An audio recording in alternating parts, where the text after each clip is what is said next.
Hello. खूप सारे प्रश्न आले. मॅडम, लग्न जमत नाहीये किंवा लग्न ठरतं पण काही कारणाने मोडतं आहे किंवा चांगली स्थळच येत नाहीये.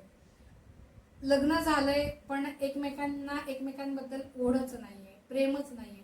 पॅरेंट्सचे मेसेज आहेत की मुलांबरोबर आमचं कम्युनिकेशनच चांगलं होत नाहीये. तिथं प्रेम आणि जिव्हाळा नाहीये, तुमच्या नात्यामध्ये जर स्निग्धताच नाहीये तर कुठून तुम्ही कम्युनिकेशन करणार आहात? नाहीच की नाही. मग त्याच्यासाठी जो स्विचवर्ड आहे तो थोडासा मोठा आहे पण खूपच सुंदर आहे. डिवाइन ब्रिंग लव नाव. डिवाइन ब्रिंग लव नाव म्हणजे काय की डिवाइन ब्रिंग म्हणजे आण. काय आण? तर प्रेम. कधी आण? तर आत्ता लगेचच आण. कशा करता पाहिजे हे तुम्ही तुम्ही नाही, आता या कलियुगात तर प्रत्येकाने हे चॅन्ट केलंच पाहिजे.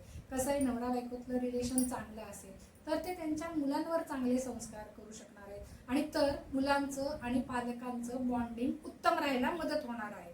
म्हणून डिवाइन ब्रिंग लव नाव हा जर तुम्ही स्विचवर्ड चॅन्ट केला, ज्यांचं लग्न ठरत नाहीये, जमत नाहीये, त्या लोकांनी सुद्धा केला तर मुलीला चांगला स्थळ येईल किंवा चांगला मुलगा मिळू शकेल लग्न करण्यासाठी किंवा मुलाला चांगली मुलगी मिळू शकेल. आणि आजच्या काळामध्ये तुमच्या पॅरेंट्स बरोबर, कारण जसं लग्न झालेले नवरा बायको आहेत, घरी सासू सासरे पण आहेत, तर मुलींचा हल्ली सासवांबरोबर पटत नाही किंवा सासवा मुली सुनांबरोबर पटवून घेत नाही.